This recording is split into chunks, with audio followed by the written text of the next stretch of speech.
Hi, thanks so much for joining me.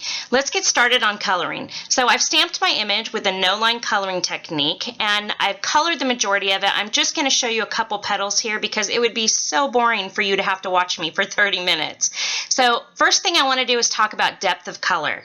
What I mean by depth of color is adding deeper and deeper shades of your color to add more dimension. So I'm going to talk you through that and show you exactly what I mean. First thing I'm going to do is get started with my TB3, and I'm just going to go ahead and color in this petal shape I created and just really get it nice and saturated.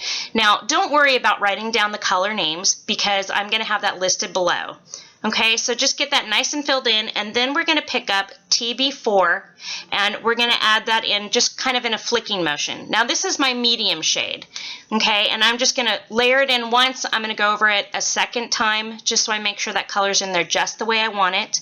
And then I'm going to go ahead and pick up my TB5, which is the darker shade in the series. Now here, we could stop here. You know, you have a light, a medium, and a dark, and it looks great. But what I want to show you is how much dimension and depth it adds when we just take it 1 or 2 shades darker. So before I add that deeper shade, I'm just going to go back over that line with my medium shade and that last line there with my lightest shade, and that way it's really blended out. And you can see right here, that's beautiful. It looks great. And it's okay to stop there, absolutely. But I just want to show you how much richer it looks when we added just a tiny bit more. So we're going to go in with TB6, which is a really, really deep blue. And look, I've just barely got it on there, and you can already see it's added a lot of depth. But we're going to go one step darker. We're going to add IG10, which is a charcoal gray, and now we've got that really deep color at the bottom. But we're going to blend that line out really quick with that TB6, that deep blue. And I want you to see just how much more depth it has. And this is important when you're coloring different images because what that does is it adds that 3 dimension. And if we bring our flower back, you can see that's what makes petals look like they're in front of other petals and makes it look like we're looking down into the flower. All right, let's get coloring. You're going to need an acrylic block, and I'll explain why in a sec. And you're going to need all of your colors. And I apologize, the camera is fuzzy, you can't see it, but I will list them below so you'll know exactly what we're using, and I'll call them out as we use them. I'm going to color the inside of the petal here so you can see what I did to create the inside of the flower. I'm just going to start out here with my LY1, and that's going to be just kind of a base. We won't see a lot of it when we're done because that area right there is so small. And then we're going to go and take our LY3, which is just a deeper shade of yellow, and we're going to add that in to the center of the flower, just working up. And now is where it's going to get a little bit more fun and interesting. We're going to take TN6, and I'm going to have you color that on this acrylic block. The reason why I do this is because TN6 is too dark and the LY3 is too light, so I want something in between. So I'm simply going to take my LY3 pen, pick up that ink, and add a little bit and color it out. Now, the more you color with this pen, the more that color is going to come right off your pen and return back to the original shade, which is really nice when you want that in-between color. And you can see it adds that kind of yellowish orange that I really like. So now I'm going to go in with that TN6 and add that teeny tiny bit of darkness right at the base. Now, it looks as though you can barely see that, but believe me, even though we're adding teeny tiny amounts of dark, it really matters, okay? So you saw me just take a little bit of the LY3 and just kind of even it out. So you can already tell we're starting to get some depth, but I want just a little bit more depth. So now what I'm going to do is I'm going to take actually a purple. That sounds, you know, maybe not like the right choice, but it actually does work. I'm going to add some of that LV2, which is a deep purple, and I'm just going to do a little flicking motion to go over it with an LV1. And it really works on top of yellow, that purple. It's a complementary color. It winds up looking like a deeper purpley gray, and it really is great for shadowing. Now let's go ahead and color these outer petals, which the very outer one is actually just going to be the purples and white. And so what I do first is I like to get it saturated with my blender pen. And the reason why I do this is because when I'm adding a lighter tone and I really want it to fade out to nothing, I find that filling it in with blender and then adding color really makes for a really nice transition. Okay, so the first thing I'm going to do is I'm going to take my HB1, which is a very light purple, and I'm just going to flick it in really really gently and really lightly, and you can see it starts to like fade out towards the center. And I want you to be really random about this. You know, fill it in strong in some parts, lighter in other parts, you know, make little lines, because in nature it's going to be really varied and not really uniform. So I'm going to come in with my LV1, which is a lighter purple, and I'm just going to add a few spots here and there, you know, like those lines I talked about. I really like outlining flower petals and doing that little line inward that you just saw me draw. And the reason why is because I think it adds that variation that makes it look more natural. So this was actually a mistake. I grabbed the wrong pen, which is LV2, which is really deep purple. And I'll tell you what, I don't believe in mistakes. I believe in embellishment opportunities. So I grabbed that LV2 and I kept going with it. And you know what? I really love the way it turned out. It adds a lot more depth, which is what I've been talking about. So be happy when you have an accident, because sometimes it works out to create something amazing.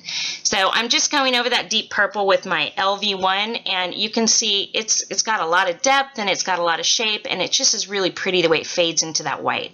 Let's go ahead and start on this petal, because we're going to have that inner yellow portion, and then we're going to have that kind of lighter lavender on the outside. And so I want to go through how we do each petal.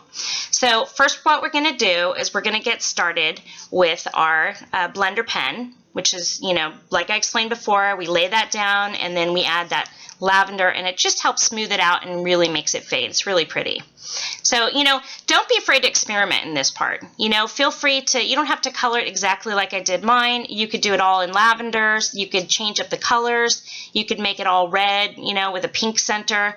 You know, experiment and have fun. And remember, there's no such thing as mistakes, just embellishment opportunities. So give yourself the freedom to just go for it.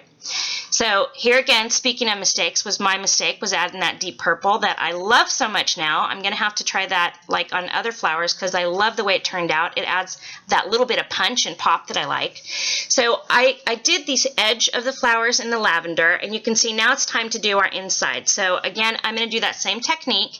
I'm going to add a little bit of blender just at the top portion here, because the rest of the petal is going to be all those yellows. Okay, so I'm going to start off when I'm doing the inside with my lightest yellow. I'm going to start with my LY1, and I'm going to blend that into the blender pen. Okay, and just, you know, you don't want it too saturated because we're going to be putting lots of color over it, so just flick a bunch in there and then move on. Now go ahead and I'm going to grab that LY3 and put in my medium yellow. And again, you know, please don't make each petal look like it's the same. You really want it to be different. Don't try and make it the same, because then it doesn't wind up looking like nature. So I'm just going to go ahead and grab some of my TN6 and flick that in. And you can see right there, it got really, really dark on that one line right there. And it made kind of a straight line, and that's okay.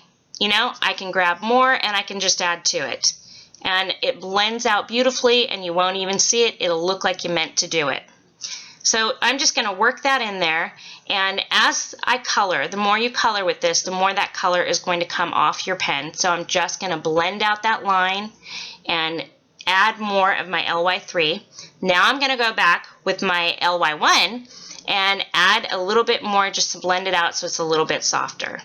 Now I know it seems like, you know, you're coloring in lots of layers, but you know, it really doesn't take that long, and it winds up having the most amazing three-dimensional effect, which, you know, is really fun. So here you see me adding that TN6, and again, those darker tones I'm talking about to add depth, we're only adding the smallest amount. And in the big picture, it makes a huge difference, okay? So now I'm going to go in with my LV2, which is that really deep purple, and that's going to be my deepest shade. That's really going to give it that depth. And I'm going to go over it with my LV1, which is that lavender shade. And I'm just going to blend that out so it softens it just a bit. You can see it's adding so much depth. It's looking so good. So for this last bit, I'm just going to do the same technique I showed you before, which is the blender pen, and then we do those lights and dark purples to blend it out. Now, while I'm doing that, I just want to say, you know, what's really great about Spectrum Noir markers is I've shown you a technique where I've taken yellow and I've picked up orange with my pen. but you could literally do this with any color. I have used yellow and picked up red. I have used a green pen and picked up purple or blue and black. You can use this technique with any of the colors and it creates such a beautiful effect. If you're coloring a large portion, like say a butterfly wing, and I was to pick up a green pen and pick up purple ink, it would go from deep purple to this kind of blend of the two colors and then off to green. It really creates a gorgeous gradient, and you can use that technique for so many different things. So don't be afraid to experiment and give that a try. So just to finish it off, I went ahead in with my LV2 and my LV1, and I just added a few flicks to the center there to complete the look.